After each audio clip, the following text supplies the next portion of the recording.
Hi, Crickellectuals. Welcome to another free hit episode where we give you a quick and clean update on what's happening in the world of Pakistan cricket. Please visit us at crickellectuals.com and remember to follow us on all major social media platforms at Crickellectuals.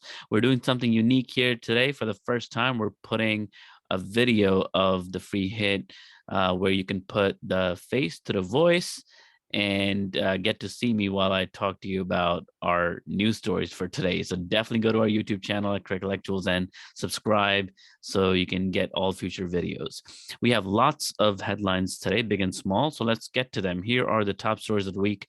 We'll share an update on the Best 100 program, the new cricket stadium, job postings for a new coach for Team Pakistan, Ramiz Raja's meeting regarding fan engagement, Mohammad Hafeez's retirement, Mohammad Husnain's performance in Australia, and the 2021 PCB Awards. So lots to get to. Let's get to it.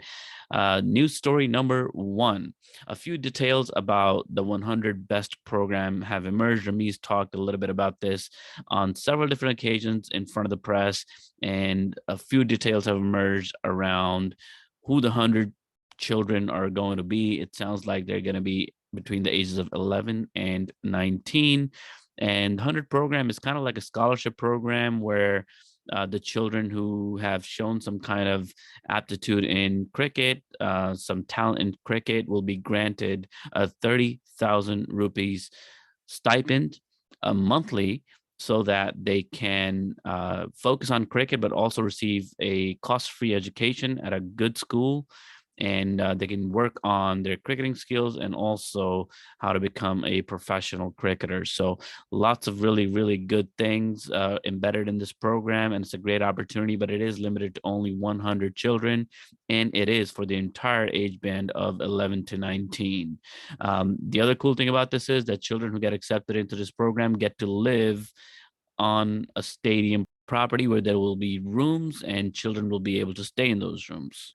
Next up, we have a new cricket stadium being built in Islamabad. It hasn't started yet, but we've just gotten the approval. Ramiz Raja went to meet Prime Minister Imran Khan, and they received an approval to construct a international level cricket stadium in Islamabad, the capital city. So we've talked a bit about this in our full episode. So tune in again for our full episode on Monday, where we talk about the advantages of this and the possible pitfalls. Next up is the new job postings that are up on the PCB website. And this job posting is identical to the job posting we saw for the High Performance Center. We see 5 different coaching positions. We have a high performance coach, a batting coach, a bowling coach, a fielding coach, and a power hitting coach. We've written a blog post about this, but to me, all these coaches seem a bit excessive. However, I do understand the need for various different types of coaches. But the only issue that I foresee is the lack of communication between all the coaches. When you have too many chefs in the kitchen, you know what happens, things don't go as well. The communication channels have to be really, really strong, and the head coach has to really bring everybody together in a very good way in order to effectively work together for the betterment of the team. So hopefully, when and if all these coaches are hired, they'll be able to keep that communication going. And as far as the head coach is concerned, it sounds like we're looking at a possible foreign coach, and some names that have been thrown out are A.B. de Villiers, Andy Flower, both of whom said no because they were occupied with some IPL coaching, apparently. But some other names are Simon Katchik, Peter Moores, Gary Kirsten. Gary Kirsten's name keeps on coming up. So I'm wondering if that's going to be a name that's going to be shortlisted, and the PCB is going to approach him directly. And Mickey Arthur's name is also in the hat. So we'll see what happens. We'll see if these guys actually apply. And these are the names I think that the media is talking about, as potential good candidates, but we don't really have a lot of news around whether or not they themselves reached out to the PCB or applied to this position. All that is to say, the deadline for the application is soon. It's January 24th. So by then we should know who's applied, and hopefully a couple of weeks after that, we'll have a decision from the PCB and we'll know who the head coach is for the Pakistan team. Next on our agenda is Ramiz Raja's meetings in Karachi with regards to fan engagement. So Ramiz Raja met with a committee. There's a fan engagement committee and some stakeholders involved. There were security personnel there. There were people who were in the fan engagement committee that were there, and he basically talked about what to do in order to make the experience of the fans enjoyable, and to how to remove the barriers that fans face when they're trying to go watch a game in the national stadium. So hopefully all of this talk turns into some action, and we'll see solid plans going forward so that fans will actually be able to enjoy the game in peace. Another PCB personality that's been in the media lately is Chief Selector Mohammad Wasim. He's been back. He's given a couple of interviews to some on TV and I think ARY. And in these interviews, he really talks about what goes into the selection of the team. And there was a lot of talk about which of the T20 World Cup teams was the right team, the one that was announced a little bit early and then had to kind of be rescinded, and changes had to be made. 3 to 4 changes were made to that team to turn it into a second team that was created that actually went and played in Dubai. So Wasim's response was, well, we didn't know. We had the time, so we used the time. And in fact, he thinks many other teams wanted to do the same and wish they had done the same, that they had made those last minute adjustments to suit the conditions. And Wasim's argument is that because they had those national T20 games that were happening inside Pakistan, they shed some new light on players, and that allowed them to make quick adjustments that actually proved to be very effective. So he was standing behind that decision. The anchors also asked him who had the final say in the team selection. Was it him? Was it Babar? Was it the coaches? Who is it? And he clearly stated that he has the final say. He's the chief selector, but he does not have any say in the playing 11. That's a coach captain kind of thing, and the captain makes the final decision on that.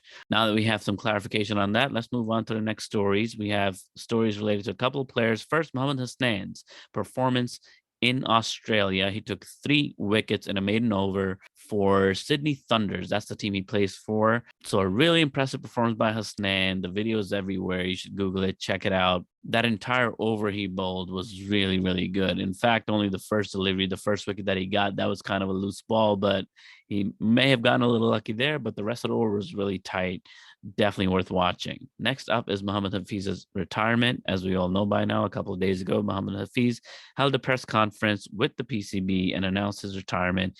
He has no plans right now of any kind of work or being involved in cricket. However, he didn't rule out being involved with Pakistan cricket, as long as he said he was able to prepare for whatever the role that might be. We wish Hafeez great luck. We talk a little bit more about this in our full episode, which is coming up on Monday, so make sure you tune back in to listen to our in-depth analysis.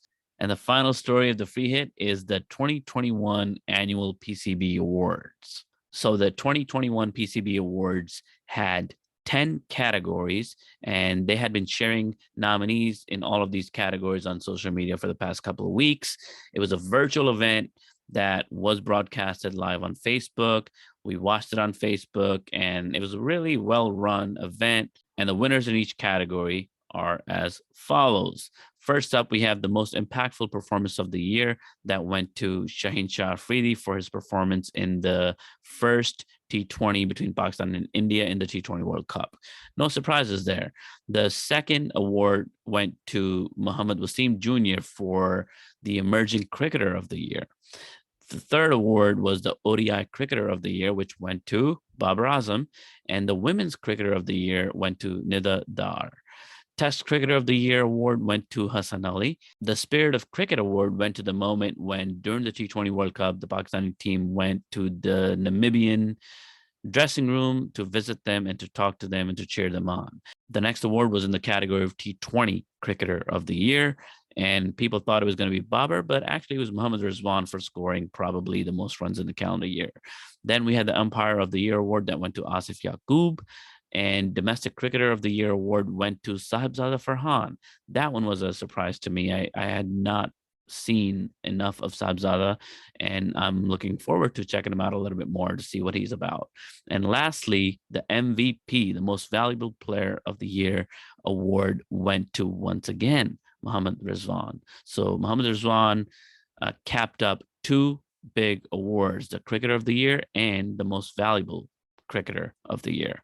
And that's all for today's free hit, folks. Make sure you check us out on crickellectuals.com. Follow us on social media at Crickellectuals, and check out this video on YouTube. This is our first one with an actual face in the video. So let us know what you think. If you want more of these, make sure you subscribe to our YouTube channel. And until next time, this is your host, Jay, signing out. Peace.